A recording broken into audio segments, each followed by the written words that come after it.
the release of Corporal Shalit is not in the hands of either Prime Minister Olmert or President Abbas. It's actually, this is something, I'm afraid, where the strings are being pulled from Syria. The difficulty in this whole situation is that the international community wants to move this process forward. The trouble is, at every stage, there are people who don't want it to move forward because they would prefer to exploit the situation of the Palestinians rather than actually help them with practical measures.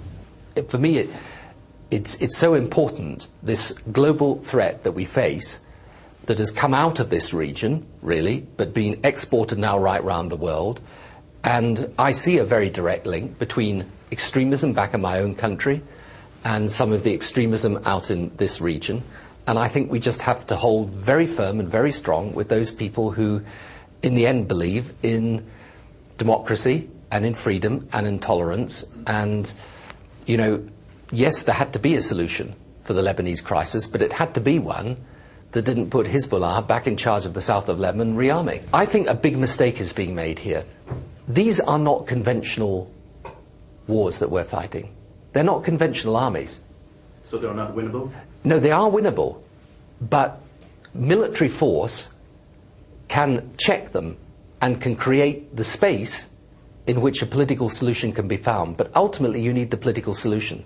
Now, in respect of the Lebanon, Resolution 1701, if it's implemented, that will be a major strategic advance, because you will have secured that part of the south of Lebanon as in the hands of the proper Lebanese government rather than militia run by Hezbollah.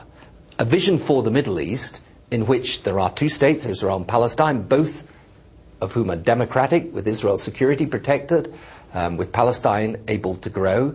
That is also an important part, incidentally, of reordering the peace and stability of the entire region. Because let's not forget, Hezbollah and the people backing them saw their opportunity because of what was happening down in Gaza.